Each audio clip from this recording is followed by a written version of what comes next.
Ahora está Emilia Delfino. Emilia, gracias por venir. Bueno, es autora de este libro, La ejecución, junto a Rodrigo Alegre, que es uno de los periodistas que ha hecho la investigación con Jorge Lanata. Emilia, ¿estaba en algún momento vinculado al triple crimen Aníbal Fernández?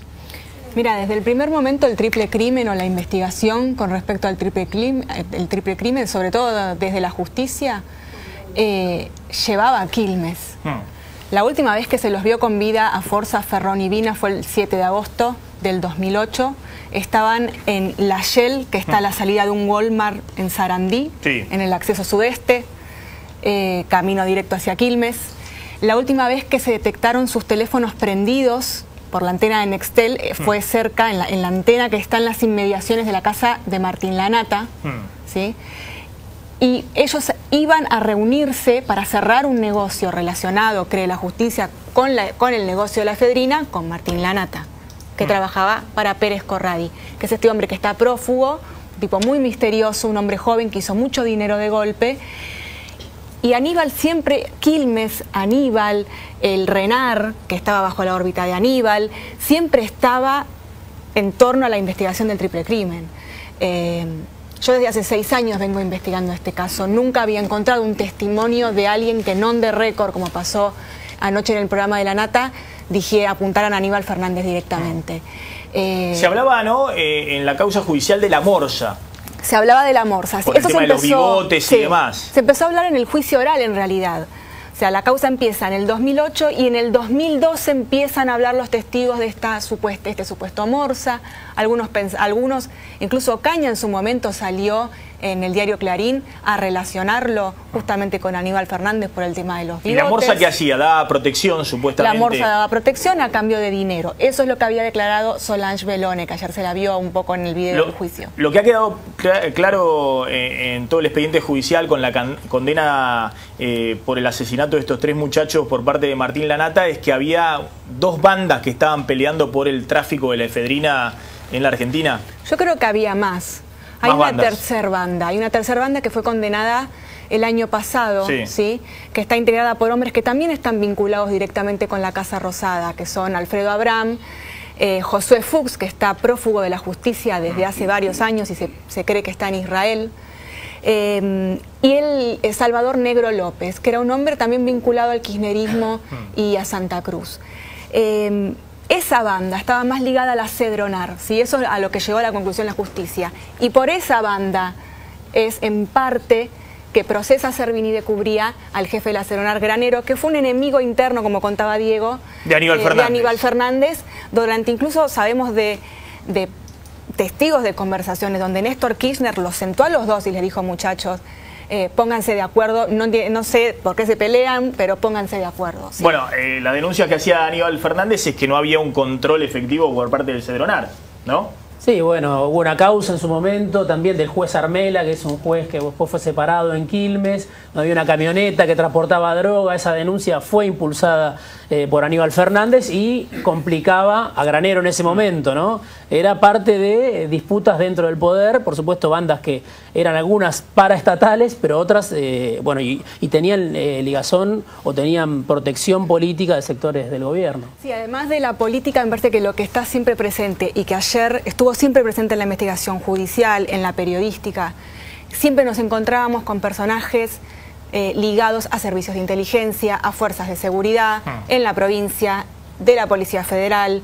Incluso había hasta un juez federal llegó incluso a hablar de servicios de inteligencia extranjeros, digamos, porque la prolijidad del triple crimen es lo que sorprendía a los investigadores y lo que nos sorprende a nosotros. Como sorprende la muerte de Nisman, digamos, tenía algunos de esos elementos en donde los chicos desaparecen, son secuestrados el 7 de agosto y aparecen, los matan ese mismo día y aparecen una semana después. Los cuerpos estaban intactos, impecables, los congelaron durante una semana, los tuvieron frisados durante una semana, 3 cuerpos de 3 hombres grandes, ¿sí? Es decir, la logística y la forma en que fueron asesinados, no se encontró un rastro, una pista de dónde fue el lugar donde los ejecutaron. No fue en el Zanjón, se cree que fue en la casa de Martín Lanata en pleno Quilmes, ¿sí? Dieron vuelta, levantaron hasta los pisos, no encontraron nada. sin ninguna Ahora, prueba, Martín sangre, Lanata nada. entonces está apuntado como haber sido el autor de los asesinatos. Es uno de los dos, ¿no? En realidad el jefe, se supone que el instigador, el fiscal Bidoni y la fiscal Marcela Falabella, que llevó muy bien adelante el juicio oral, a la conclusión a la que llegan es que Martín Lanata era el instigador, era el que armó junto a la banda y por supuesta orden de Pérez Corradi manda secuestrar y ejecutar. Les arma una trampa a Fuerza Ferronímina, le dicen, venga, vamos a cerrar un negocio. Aparentemente les habían prometido $200.000 a cada uno. No se sabe todavía bien qué, pero los chicos antes de ser asesinados hicieron comentarios a sus parejas sobre esto. Estaban contentos porque iban a cerrar un negocio. Los secuestran y una semana después los ejecutan. Ahora, Martín Lanata, que ahora involucra y dice, bueno, el que está en el fondo de esto es Aníbal Fernández, nunca lo había dicho en todo el expediente. No solo no lo había dicho. Además que está condenado a prisión perpetua por el asesinato en sí mismo. Sí, claro, él, su hermano Cristian, como contaba recién Diego, y los hermanos Eschilachi, que eran una especie de socios vinculados, acusados de secuestros extorsivos en la zona de Berazategui también. Eran ¿Por qué banda. puede salir ahora a hablar como salió? Bueno, ya Salerno en el juicio había empezado a tirar algo cuando dice que a él, el día de la desaparición de los chicos, Salerno era el socio de Ferrón y lo llama a la oficina alguien que dice ser la secretaria de Aníbal Fernández. Eso él lo dice en el juicio, nosotros lo revelamos ese video en perfil.com hace más de un año, cuando nos dieron acceso a eso. El momento es especial. Hay algo que Martín Lanata dice, que Lanata le pregunta, Jorge Lanata le pregunta sobre un mail, no sé si lo recordás.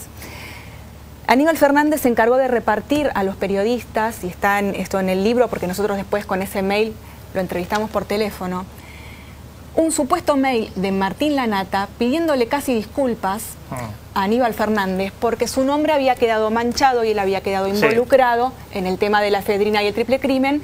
¿Por qué? Porque Martín Lanata era de Quilmes y Aníbal es de Quilmes, porque se decía que militaba en el PJ, ayer negó militar en el PJ, pero porque estaba en el RENAR. Y trabajaba para Jean Cristóforo, que era un hombre de confianza, que el propio Aníbal ha admitido que es uno de sus punteros políticos en Quilmes, y que trabajaba para Andrés Meisner, el ahijado de Aníbal Fernández. Entonces la conexión entre Martín Lanata y Aníbal Fernández es casi directa. Hay dos hombres de él en el medio, digamos, pero hay una cadena donde ahí lo que había eran negocios con el RENAR, ¿no? Y un hombre que le conseguía aportación de armas a cualquiera. Hay dos elementos que también pueden ayudar a pensar por qué ahora, ¿no? Habló por un lado el fiscal Bidoni hoy y dijo, Martín Lanata no es un improvisado. Si habla ahora, debe tener alguna segunda intención, aunque de todas formas pidió incorporar este testimonio, pero es contradictorio con lo que había dicho en su momento, él como parte de un momento donde tenía una excelente relación con Aníbal Fernández. Y por otro lado también habló el abogado de Martín Lanata, y dijo que estas son operaciones. El abogado de Martín Lanata salió en un canal de televisión diciendo que esta era una operación y que eran pavadas las que decía su cliente. Es decir, que algo se rompió en las últimas horas entre Martín Lanata, por lo menos y su abogado, y probablemente también... Sí, y que esto, o sea, Martín Lanata viene pidiendo hablar... esto no fue hace una semana, hace dos.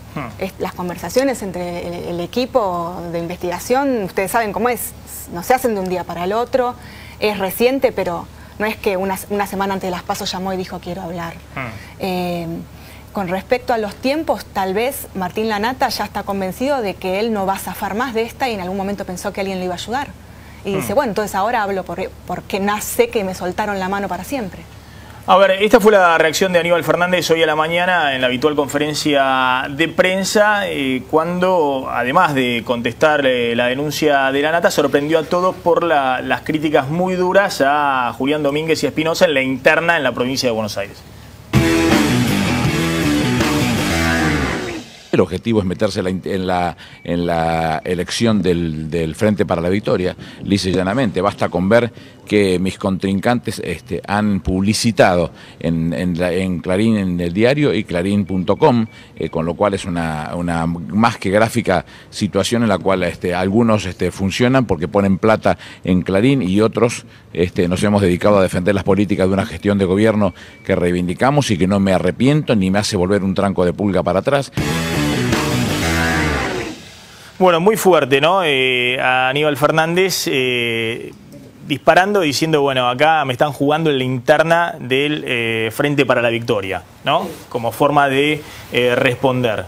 Julián Domínguez, que intentó comunicarse, dice, durante la mañana con Aníbal Fernández, que no se pudo comunicar con él, sacó un comunicado expresando la solidaridad, diciendo, bueno, que esto era una operación de Jorge Lanata, de Canal 13, y después de ese comunicado Aníbal Fernández le respondió que era un comunicado pedorro, el que había difundido Julián Domínguez. Bueno, está todo muy mal entre ellos. Hizo una conferencia de prensa, después Julián Domínguez, nuevamente solidarizándose. Sí, antes de esa conferencia de prensa, algo le informaron a Aníbal Fernández, algún dato que Aníbal Fernández no reveló, le informaron respecto a sus competidores en la interna, porque verdaderamente estaba muy enojado, casi sacado. Escucharlo 30 segundos cuando dice, y si quieren combatir el narcotráfico, dejen de comprar falopa. Diciendo, bueno, como si hay dirigencia política o sus competidores en la interna que compran falopa. A ver. Me cuesta ver a mis compañeros poniendo una millonada de pesos publicitando en Clarín en papel y en clarín.com. Me cuesta ver a mis compañeros haciendo eso. La verdad, me retuerce las tripas, me produce náuseas ver eso. Y como si las cosas estuvieran lo más pancho posible. Y sacan inclusive un videíto que dice cómo van a luchar contra el narcotráfico. Que dejen de comprarle droga a los tranzas. Que dejen de comprarle droga a los tranzas, que es la mejor forma de colaborar con la lucha contra el narcotráfico. Bueno, ahí está, por lo pronto tranzas con ese, vamos a ponerlo, ¿viste? Porque tengo poca experiencia, digamos, pero bueno, algún error de ortografía. Pero que dejen de comprarle droga, en otro momento dice que dejen de comprarle falopa a los tranzas. Bueno, la verdad, una ofensa muy grande en la discusión política dentro de la interna del justicialismo, ¿no? Sí, y además, bueno, por supuesto, hasta ahora Aníbal Fernández venía diciendo que él no quería responderle a Julián Domínguez.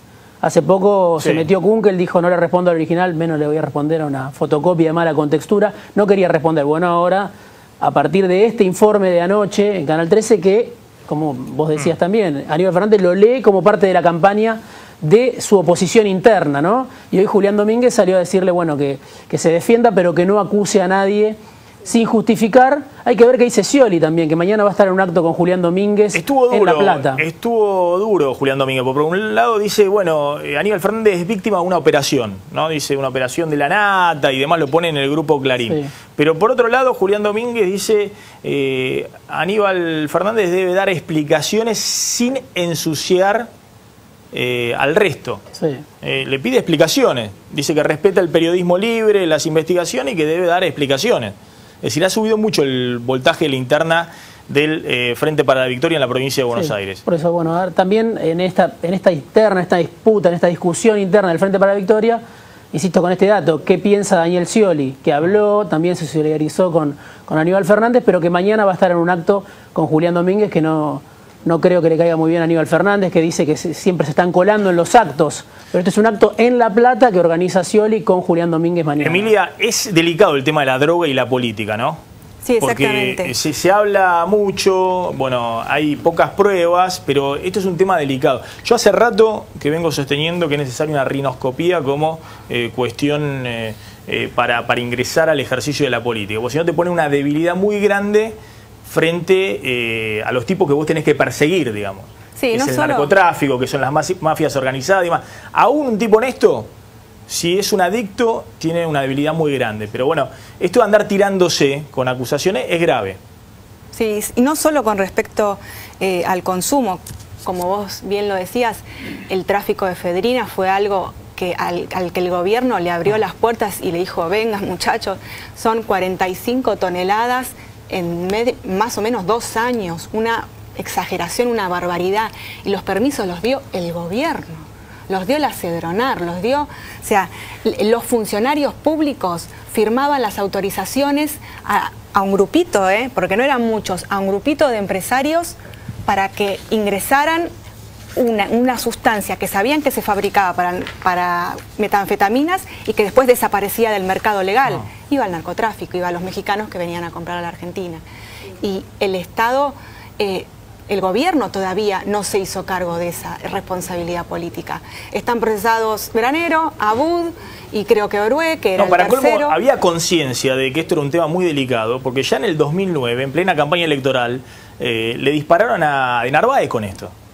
Sí, bueno, esto fue entre mediados del 2006 y el triple crimen mediados del 2008. Ese fue el festival de la efedrina. De la efedrina. Sí, cuando estaba todo tapado. Si el triple crimen no hubiese ocurrido, seguramente este negocio hubiese crecido de manera monumental.